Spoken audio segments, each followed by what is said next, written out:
Welcome, and episode 64 is here. This has been a highly anticipated episode as we did give some teasers a little bit on an Instagram Live. I think it was either 2 weeks ago or last week. And Mr. Wilson, pro bodybuilder, and someone who has been incredible in the way that not only he has kind of rocked the bodybuilding world, but also made his impression as a promoter, as a great friend, and someone who is incredibly supportive of others. So first of all, Q, I want to welcome you, and I want to welcome you guys into the family. So how are we this fine Friday evening? Getting pixelated, I see. That's how We're good doing it is. good. Yep. Good. Well, we will get a chance to. Pulling over Can you hear me now. okay We now? actually headed. Yeah. Can you hear me okay? I'm sorry. Yeah, we're still a little pixelated. That's okay. You know, for those of you who don't know, Q, I'm going to give you a little bit of background because he's been competing in multi federations in a few, and he's always competed as a tested or natural pro and athlete. Someone who is really, really tough to deal with on the stage because when you see him, number one, you know he's going to bring the muscle, you know he's going to bring the condition, the symmetry, the proportion, and he's a tough guy to beat. So when he goes to Worlds, he shows up. And this is a guy who's traveled all across the country, not only for the sport, but also to give back in more of a promoter role. And, you know, we're going to talk a little bit about your shows, and that's what I want to dig into. But, you know, just to give you an idea of what we're also going to discuss, which I think is going to be very, very important for athletes watching. We have a lot of shows going on this weekend. And I believe that it's important for us as athletes to understand the importance of after the show. You know, we a lot of times talk about the things that lead up to the show, but we never really talk about the week or 2 or 4 after, where we understand that our bodies are going to change and we're not used to being, you know, seeing ourselves blow back up, so to speak, and maybe lose that stage look, so to speak. So first of all, what really got your attention in the sport of bodybuilding? I know that you might have been a sports fanatic. How did you end up getting interested in wanting to be on stage? So I was a collegiate wrestler. Wrestling was a tough sport, one of the toughest sports in high school and in college sports. So I had that determination to succeed in whatever I did. So once I started personal training, that was an opportunity presented to me to enter a bodybuilding competition, and it kind of put me in the mindset of training for a wrestling meet or a match, so to speak. Um, just the determination to succeed, to shape your mind, shape your body, condition yourself, things of that nature, really brought me into the sport full force. A good friend of mine, D'Anthony Moore, owner of HD Fitness in St. Louis, Missouri, introduced me to the sport back in 2009. I did my first shows in 2010, and from there it's been a passion of mine to be a part of the sport and really, give back. You know, the sport really helped me set goals and stay determined, and really it was structured. Really helped me stay structured in everyday life with food, water, things of that nature. So that's what got me involved. That's what kept me involved. The structure, you know, and the good people involved in it. So. Well, you know, you think about this, Q, and I remember wrestling. I remember football players. Those guys are ultra competitive. Baseball players, if you look at any sport, they want to do something. And I think wrestling has a little bit of a parallel because there is such thing as weight cuts. And you have to go through an extreme amount of discipline to come in for any match or any tournament that you're doing, especially because you have to be ultra conditioned. You have to fit a certain, you know, criteria, so to speak.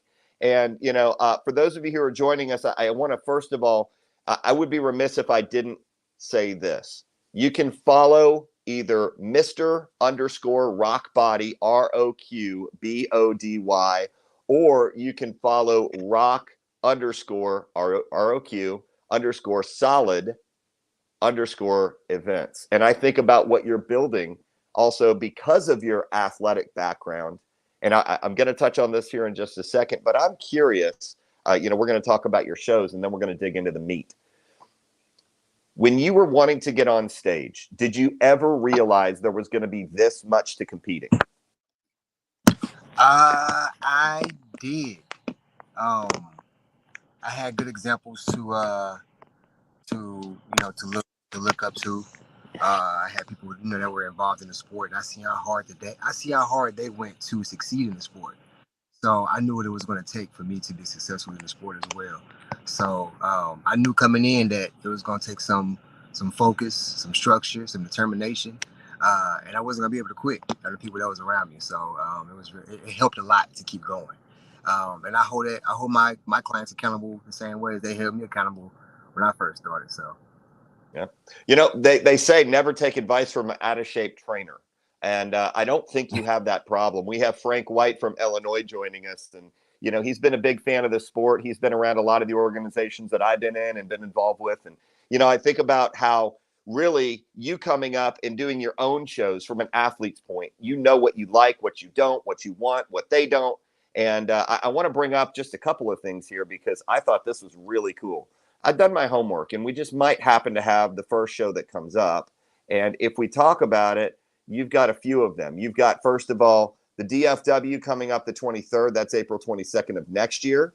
You've also got September 17th, which is coming up very soon. So let's talk about this 17th show in Georgia. You've run a show before. Tell me why this show is going to be different. I'm curious to dig in as far as really what you're excited about for the Georgia show. So 2021, we had a concert at the show. We did like live performances during the pose down. So it was completely different. The crowd enjoyed it, the artists enjoyed it, the competitors enjoyed it, the photographer enjoyed it, the judges, and like everybody enjoyed the moments that was going on because it had never been done before. And just looking forward towards this year, we want to do something similar. Probably not to the extravagant of having a whole concert, but we do want to have something special for for the spectators, for the judges, as well as the competitors. So we are looking to put together some things, some surprises for all of the involved, man. We're really excited to be a part of this event in Atlanta. It was previously a DFAC event, and Ricky Howe ran the event. Once I realized that this was his old event, I was head over heels ready to promote the event the way it should be, the way he would promote it. So it's been exciting ever since I took over the show. So yeah, I like this because I've never been able to put a poster up and see both of us at the same time. So this is a first for the podcast too. It's really cool. You moved over a little bit. I moved over a little bit, so we're not like hiding. Oh man, I just like having fun in this. So I want to, with when it comes to the Georgia show, you've talked about it being special for a concert. I'm kind of curious because from what I heard, there are some good rumblings about this. We have people tuning in right now from Florida, from Georgia, from Boston, from LA, and I'm looking at the different count, and a lot of the analytics are all over the country right now. So how can they go find out more information about this show? I'm curious. So you can go to www.usbf.net, and there we have a list of all of our shows through USBF. Or you can go to the www.roqbody.com/rock solid events, and there you will find our particular shows. So it's two ways you can find our shows, two ways you can enter. And then from there, you're able to, pinpoint where location you are in, what state you're in. And then from there, we're able to, bring you a great show. Man, great shows are different from okay shows, right? I was speaking with a competitor, and there was a show that she did over on the West Coast. And I said, hey, how was the show? And she goes, really, the lighting was horrible. It washed me out, and you're going to see the pictures. And she sent me the pictures. And, they did everything amazing on the backdrop. They did everything right, but that one thing. And I think about how, I don't want to say athletes judge a show, but they're going to develop a reputation, right? Yep. And I think about the reputation that USPF has. So I know Jack's doing check-ins right now. You guys are on the way to that show. I caught you off guard this week because I wanted to get here. So let's talk about USPF. What makes the USPF different from any other organization that you've had the opportunity to be with? It's the I hope you can hear me. Can you hear me? Yep. Can you hear me? Mhm. Can you hear me? I can hear you. Can you hear me? Yeah, you go. Kind of breaking up a little bit, but I can hear you. Oh man, I had we on the road. Here we You're go. good. Here we go. So the USBF really horns in on the after effect. You know what I mean? That the pictures, the videos. You know what I mean? The memories that are created on the stage. You know, we really specialize in creating that experience. You know, that yeah, treat athletes like champions. You know, I appreciate that. We really just, we really appreciate the athletes. We really want to make sure we show them we appreciate them. We want to give them a stage to perform on, not just any old stage. We want to make sure the stage is set to be showcased. You know, like I said, amongst pictures, amongst videos, things of that nature. You really want to bring out the audience. You know what I'm saying? We want to bring them into it. We want to keep the athletes, engaged and keep them excited while they're on stage with the smoke and with the different lights and with the awards and medals and things of that nature. Really dress up the stage to really make it presentable, and make it fun. Make it seem like it's more than what it is. You know what I mean? So I think about also the prize money. That never hurts either. And I think that you're one of the natural or tested organizations that guarantees probably some of the highest level of prize money. That's not everything to an athlete, but can you speak to that? And not your wife this time, but you? Or did you even hear yeah. me? Go ahead. Yeah. Okay. So yeah, the prize money, that's one of the things you really don't find a lot. Uh, you don't find that in natural organizations that really care about the athletes enough to pay them guaranteed money when they come to the shows. They always, unfortunately, base it off the entries of per category, and that's unfortunate because we can't control who comes and who does. All we can do is see our invites. Um, like my show, unfortunately, in September, I've had 2 or 3 pros go in and out of different categories because of personal problems or personal issues. Not necessarily call it problems, but personal, you know, endeavors or work or things of that nature. So we can't control who shows up. You know what I mean? All we can do is just do our part in getting the sponsors involved and making sure the athletes get what they come for. And at this point is to make sure we reward the athletes for what the work they put in. You see, untested organizations, reward their athletes, top tier payouts. You know what I mean? So we want to get to that same level. We have the same respect on our end, and that's what USBF is doing. With the guaranteed payouts, it's just making sure that the athletes get appreciated, no matter who shows up. Like I said, unfortunately, we can't control that, so we just do what we can do. And most of you who are watching are probably going to end up, if you're not competing in the Atlanta show, you probably can drop by and come watch at this point because obviously, 2 or 3 weeks is not enough time to prep if you were thinking about it. Let's touch on Dallas for a second. And, when I think about DFW, I think about that being a market where I know a lot about it. Okay, let me move over here. Here we go. There we go. And, I think about what you're building because you have time. And for those of you who are considering doing a natural show, or a tested show, I think about something that when you make the decision, it's usually 4 to 6 months away, and you're farther out on this show. So, can you speak to kind of the DFW show and really how that's going to play into a role for those who might be considering doing a first show with the USPF or someone who might have that on their calendar for the first part of the year?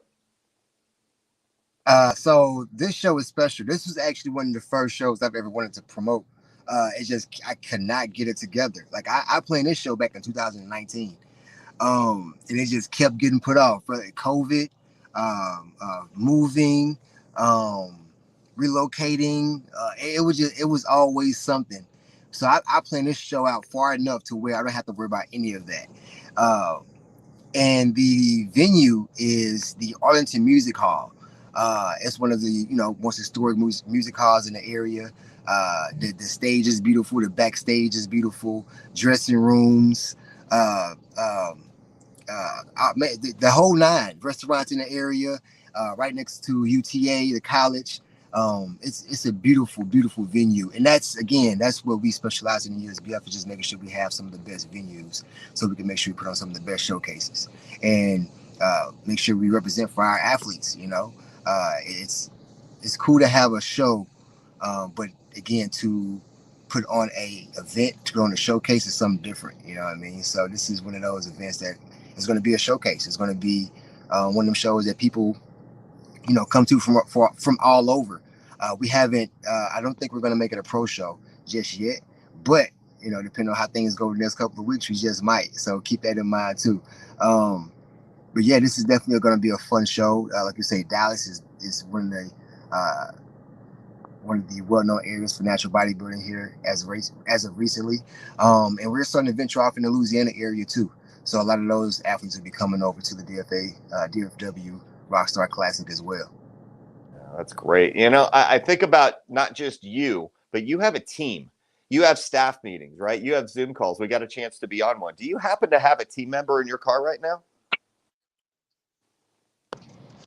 There we are. Woohoo! This is what makes it worth it, right? Because I've gotten a chance to have lunch with you all. I've gotten the chance to do Zoom calls with you all. And it is amazing and incredible that both of you are putting everything into this sport that we need. So if I can just touch on something, you're an athlete. You've gone through some stuff.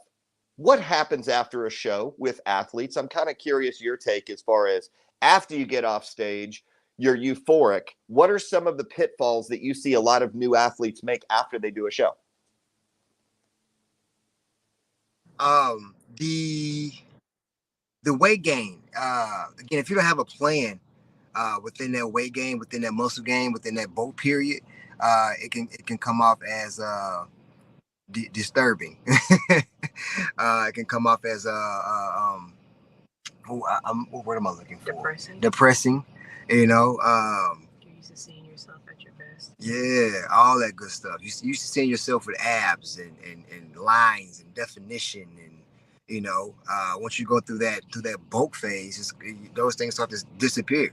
You start to lose your photography page, your photography body, your picture perfect body. You start to lose, and it's kind of hard to deal with sometimes, because again, you see people who are getting ready for shows while you're not, and it's kind of you try to compare yourself. You know what I mean? So it really,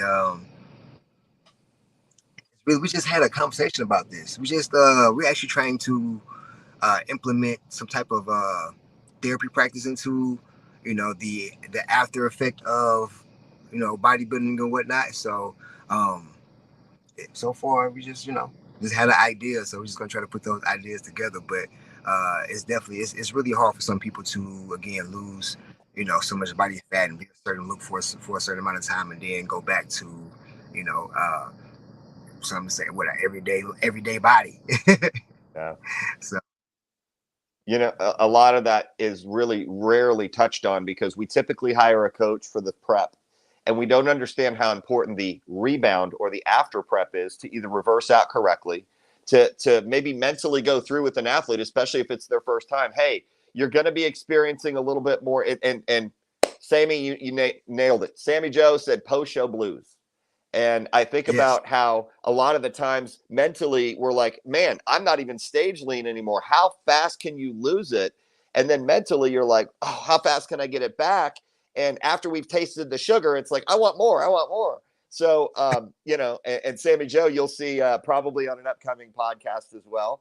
You never know when she's going to pop in. But this to me is everything, especially for people who want to make it long term. And, we've lost, unfortunately, just some people that maybe took it to an extreme, or maybe they thought it's not for me because I didn't place well, and then they gave up on a dream. However, you can do it in a way where it's sustainable, where it's healthy, and where you can continue to move forward and progress. So what are like 2 or 3 tips? Let's just say you're 2 or 3 weeks post show. What are some of the things that you do to reverse out of a show prep or phase to make sure you're doing it right or healthily?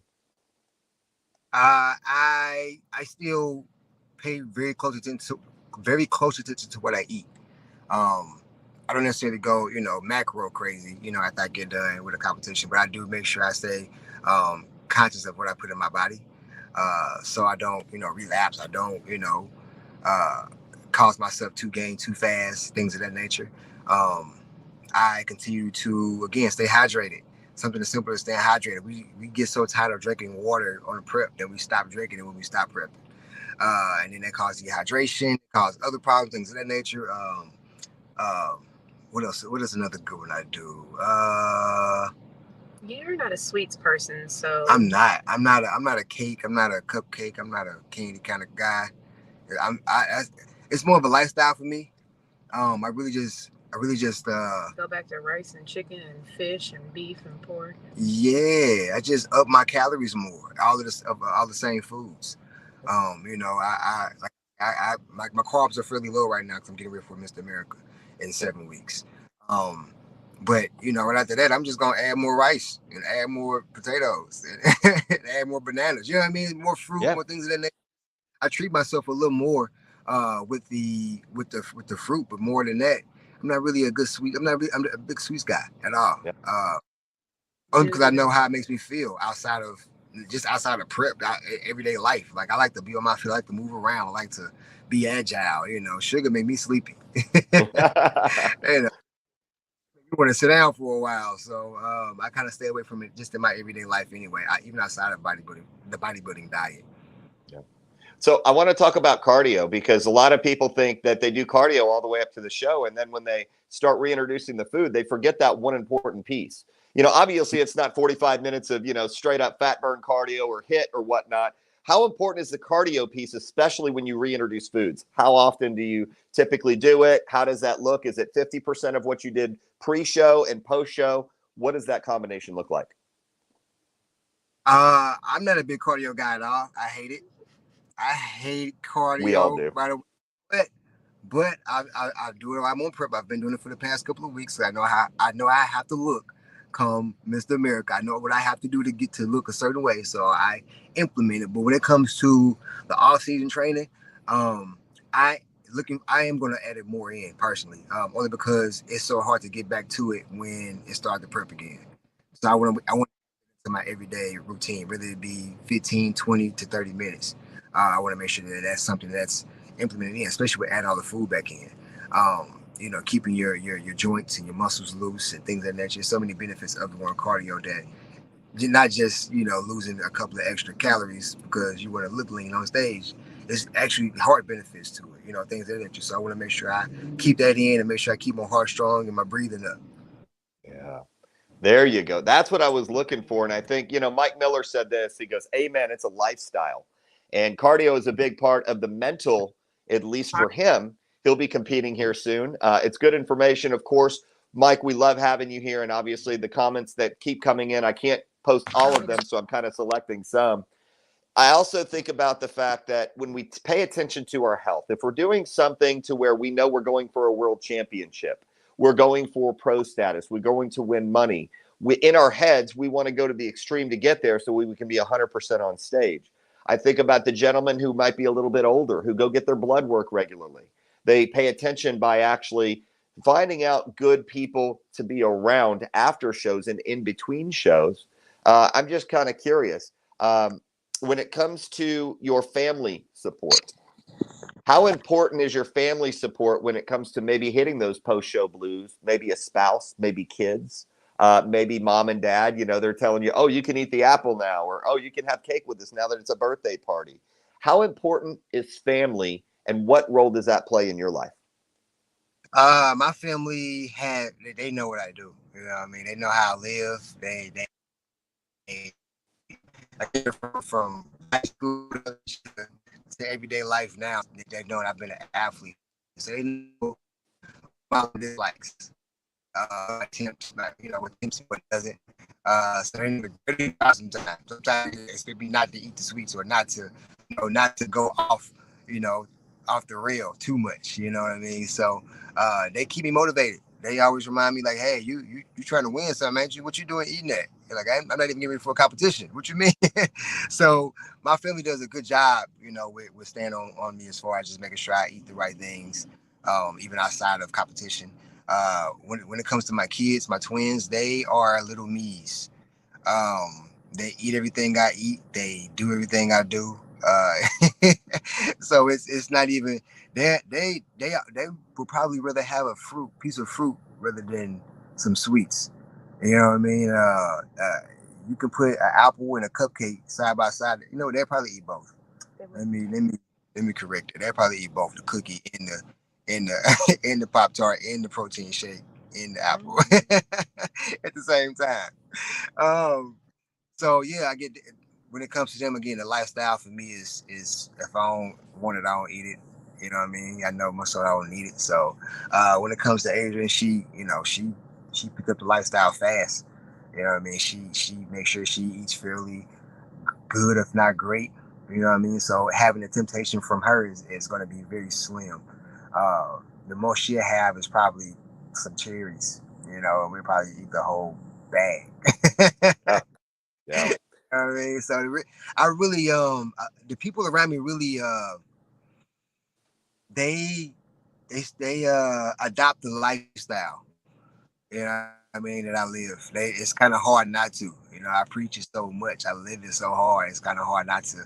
And I don't really want that burger since you eating, you know, a fruit cup from Quick Trip. I might as well yeah, get two fruit cups from Quick Trip. You know, so eat a burger without the bun. yeah, or I eat a burger without the bun, you know, depending on, you know, what my diet is at the time. You know what I mean? I throw that in there every once in a while, but that's my treat. You know, no bread. You know, I'm gonna eat these fries though. And last time I checked, we had steak and baked potato. Go ahead. I'm sorry. I was saying you had this thing about you don't want to peak in high school, so that's how you kind of keep motivated. Like you don't want your high school years to be your best years. Looking back, you want to keep your best years. Yeah. So I was I got best body in high school. I gotta remind y'all. I gotta remind the people that they Gotta voted let for them me. know. And they voted for me in high school. That's best body. I'm not gonna let y'all down. Class of I'm 04. not gonna let y'all down.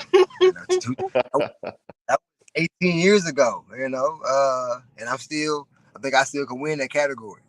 Well, I believe you could too, especially since you're going to be a world champion here soon. So, you know, I think I'm going to get it, man. I need that under my name. You know, I think it comes to people who consistently have a discipline and not just show up for a couple of years and show up and then be gone and be just a memory that somebody talks about. You're in it for the long game and on the long haul, and that's a totally different story because your time is coming, right? It might not have shown up yet. And most of the people in our organizations, right around, you know, if you look at NPC, for example, NPC athletes are willing to go to the extreme to be locally qualified or regionally qualified. They go to be nationally qualified, and then they show up at these national shows and spend thousands of dollars and maybe have to be on a national stage for 3, 4, or 5 years, but they can take criticism. They use it as fuel to figure out how to get better and how to be the best that day. Because all you have to do is really, truly be the best for 5 minutes on everybody else on that stage. And when you win first in an overall in a national show, jackpot, right? So go. That's it. You know, Mike said this. He said, you guys are nailing it now. Total support circle is a must. And I think about as selfish as the sport can be, and, you know, to be ready, it's important to build the consistent circle. And, you know, for those of you who are competing the first time, you're going to get pushback. It's just all there is to it. And for those of you who have relationships that might not be on a solid foundation, it might be worth holding off on competing. And the reason why is because no promoter is going to tell you that. Myself, I had someone call me 2 weeks ago, and they're like, "Man, you know, financially, I want to do all of the categories, but I'm, you know, my spouse and I, she doesn't understand what we're going through." And I'm like, "Well, then you probably shouldn't go through it. You should probably wait until you're in a better place mentally, financially, emotionally, and physically, so you're not having to fight off 5 things and feel like it's an uphill battle. However, if you feel like you need to talk with them and get the support, maybe you could do it, but you do need that total support." So Mike brings up a great point. What would you recommend to new competitors? Maybe they're hitting that wall. Maybe they're struggling a little bit. How did you push through as a new competitor? The support system, the support team, the people around you. I highly suggest finding people who are doing the same thing you're doing. It's going to be hard to find. It's going to be hard to train with people who just working out. You got to train people who are training for something. It's a different vibe. It's a different energy. It carries you through those rough days because you don't want to let your partner down. You know what I mean? So really getting with somebody who's doing or trying to do what you're doing, not necessarily have to compete, but somebody who's mentally just focused like that. That matters. You know what I mean? So being around somebody who's not focused, that's going to take you out of focus, take you out of the rim you're trying to get to. You know, so I like to just get around people who are, motivated, self-motivated, so just making sure that you are doing what you can to get around people like that. Find a coach. Most time he has a team of people who are like that. Find a good coach, not just any coach. Find somebody who, do your homework. You know how to jump on social media and find out who's doing what and what they doing that and how good they are and what kind of reputation they have. But that is going to keep you going. I see some people stop because again they don't have the motivation. It's about getting around people who have the motivation. Yep. Amen to that. And I want to flip the coin here. So let's look at the other side. If I was committing to something, right? And then here's where, we're going to get dicey and a little controversial. If I'm an athlete, I'm going to make sure my support system is set up, but it doesn't mean the support system is going to be perfect. What that means is very simply, I'm going to get a coach that won't let me quit when things get tough, because a lot of times when things get tough, they're going to go back and say, well, Matt said it's okay to do that. No, I didn't. I said, if I'm going to commit to it, I'm going to follow through with it, and I'm going to do my best to get there. But I want to set that up in advance, right? Because it's not going to be easy, and anything worthwhile is probably not worth doing, and it's not going to be easy. And I thought about that mindset of registering early for a show. I thought about getting my tanning and getting the travel booked if I was traveling out of country or out of state. Those are things that commit you more to the show and to the activity and anchor you in. So when you do show up, you understand that those hardships and speed bumps and those road bumps that you hit along the way are worth it. But also it shows you that you're all in because your commitment level is pushed up. So what would you say to people who think they can do this thing last minute and rush in, as opposed to where have you seen success where when people make the commitment and sign up early, do you feel there's a difference in maybe mental conditioning coming into the show where they know they did everything and they know they did it, as opposed to, oh, I'll just wait to see, quote, how it goes? You're a coach. You've seen both sides. Tell me about what you see. It's funny because I just had this conversation this morning with a client, and he was excited to compete in a couple of weeks. I was like, no.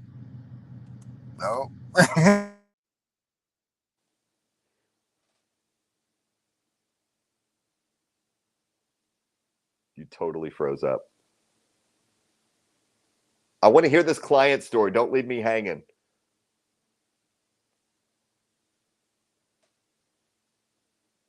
We can do this. We can do this, Q. Come on. I'm channeling the force back to you. I love it when we do these things impromptu, by the way. So for those of you, I'm going to get a chance to hopefully get Q back here in just a second. We'll see if we can get this and see if he can come back to the stream. But, these are things that are incredibly important to be able to learn from.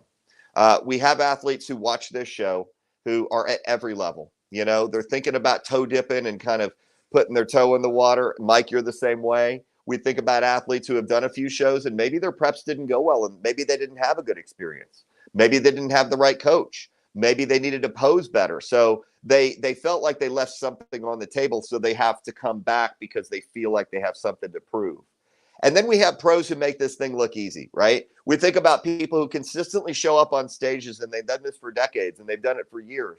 And when they show up, their 30-second routine or their comparisons, they know what to do. They've practiced it a million times. So they put their 10,000 hours in to be able to get that ingrained into their system. So when they know they're mentally prepared for a prep coming up, they're able to nail it as opposed to leave things to chance. And that's where I see athletes winning, is the more you do something, the better you're going to be. And, there's an event that you can go to where you can know no one in the room and you can walk out with friends and support.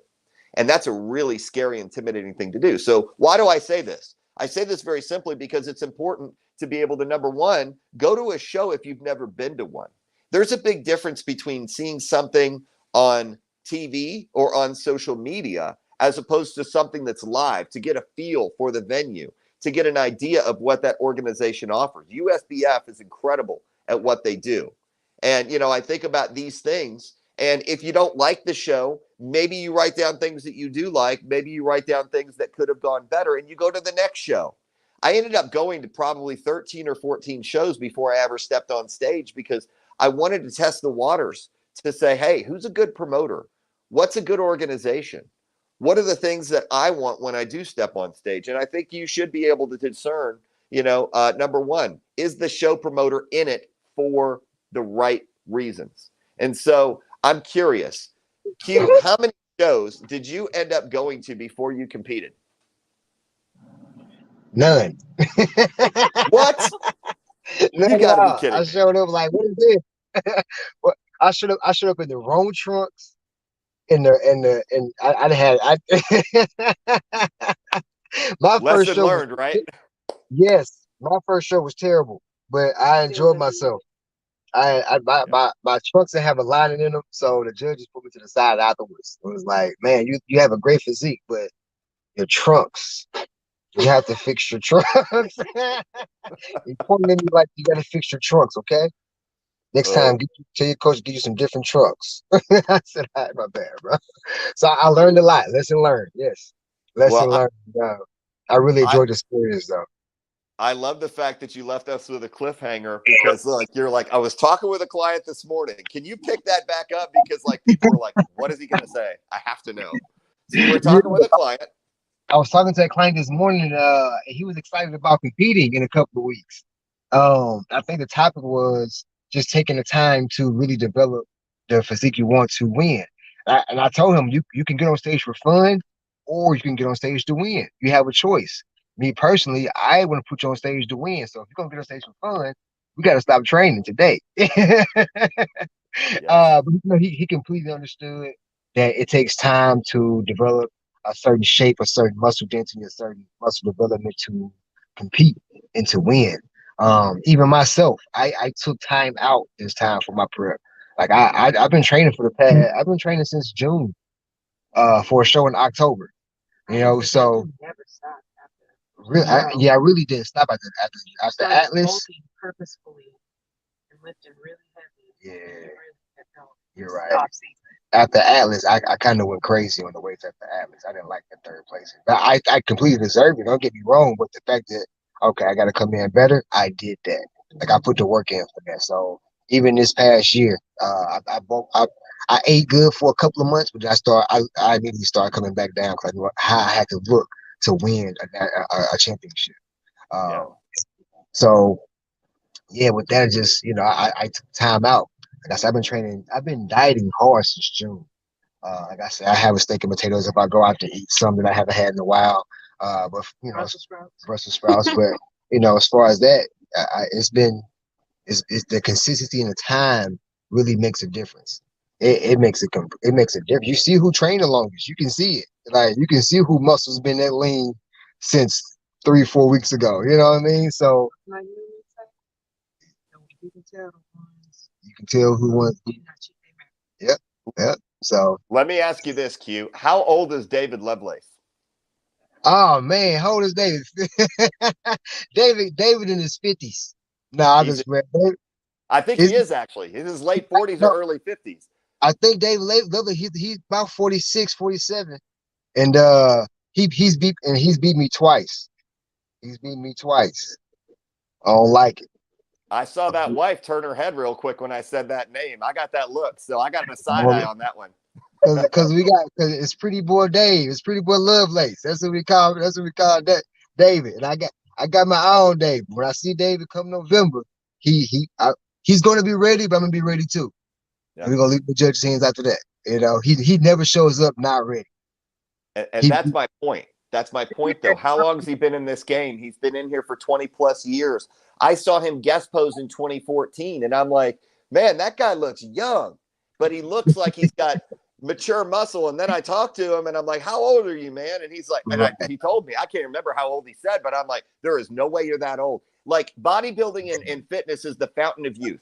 You know, It we look is. at Botox, we look at surgical procedures, we look at everything we try to do to make ourselves look aesthetically good. But Yeah. really, truly, what they miss is they miss the nutrition and they Yep. miss the exercise and fitness part. So why Yep. is that? Why do we want that quick fix? It's it's a quick fix. we hate we hate waiting on stuff. I hate I hate waiting. I hate waiting for my food when I order it. Yeah, I want to throw something in the microwave and get it fixed quick. You know what I mean? But I was a part of the survey of women that pay to get surgery versus work out, and I think I was the only one who said, "No, I'm gonna work out." Like, there's no going under the knife for me. I'm not putting my life at risk for vanity, but I will bust my butt in the gym. I will Yes.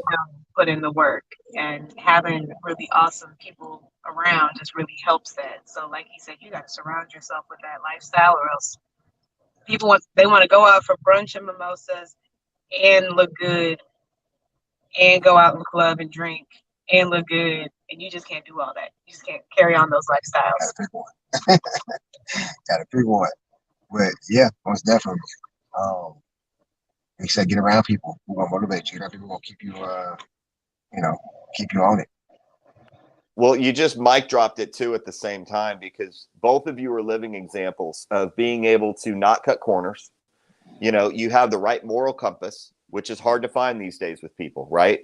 When we're faced with a choice, do the right thing or do the shortcut, a lot of us would take the shortcut, but you are not those people. And I think that's one of the things that I truly respect about both of you and admire about both of you, because not only can you see that in someone when they train, but also when they compete, also how they do business. And you both do business in the way that is like best for the person, not best for the bottom line. And that is really where you know you have winning shows and a winning formula, especially when you're a team together. So, you know, to kind of wrap up, I know you all have to get back on the road. This has absolutely been incredible for me, because it gets me a chance to get to know you even more. And, you know, knowing what I know about you, I look forward to growing with people like you. Just curious, what's the best way to communicate, to contact? How can we follow you and support you? Again, Mr. Rockbody, Mr._Rockbody on Instagram, MR_ROQBODY, as well as Rock_events_solid. I said that backwards. Rock Solid Events. Yeah. ROQ_SOLID_EVIEVENTS. I can't spell today. I can't You're spell on the prep. top. Rock Okay. Solid You're on Events prep. at the bottom of the screen. There you go. Follow it. Follow it. But yes, at the bottom of the screen. Those are our handles. My carbs are low, you guys. I got low carbs today. I'm gonna play with the carbs.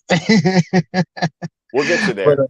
yeah, I can't wait. I can't wait to have some carbs. But yeah, just follow those social handles. You can contact us, DM us, Facebook as well, Quantarius Q. Wilson, as well as our Rock Body and Rock Solid events on Facebook. So, you know, we got multiple ways you can find us. It's not hard. There's not too many Quantariuses out there. So, you know, just Google me. That's good. And you never know what we're going to do. We might have Jack on. We might have you on. We might have Derek on. We might even bring a David Lovelace in and maybe do a little called out with Sammy Joe. I don't Come know. on. And maybe get a Come little on. Daryl in there, Daryl DeVore. We'll just, I mean, literally Come load it on. up. We will have a battle royale with promoters, with athletes, with, you know, organizations. I don't know Yeah. what it's going to look like. But you know what? I just want to thank both of you. I know that it was a travel day today. And I know that for you, you're committed not only to the organization, but the people who are in it, as Yeah. well as your events, to make sure that they go as best as you can control. And just very excited and honored to know both of you, and really thank both of you for being on. So been Man. amazing. Thank you for the opportunity to talk on your platform. Thank you for the continuous uplift. Like, I really appreciate, you know, people like yourself, the energy that you bring.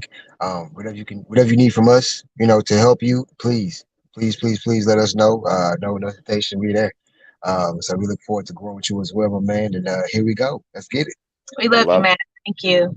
Well, we love you guys, and I can't wait to see you guys again in Atlantic City. That's coming up. We had Mark on last week. We're going to have a little fun after that show. You okay with that? I'm gonna surprise some people at this show, man. I really am. We got 7 weeks for that show, and I've seen some people who's gonna step on their stage, already stepping on stage this year, and they coming with it. So I gotta make sure I stay on it myself. So I got my food. I got my food right here. Got my gym clothes in my bag. Like just because we're on the road don't mean nothing. Got my supplements. We got everything we need to be successful. So preparation, man. Make sure you prepare, and you know, success is is the only reach away. You got it. Well, safe travels, and we will look forward to being back here, same time, same place, 5:30 p.m. Central, 6:30 p.m. Eastern, 3:30 Pacific, as we will be shaking it up next week. You always have to tune in, either Wednesday or Thursday to figure out who's going to be our guest, because we want to keep you guessing. If we plan too much, it becomes too predictable, and we want to be unpredictable as possible. So, yes, enjoy y'all's weekend. Have fun. We'll talk soon, and God bless.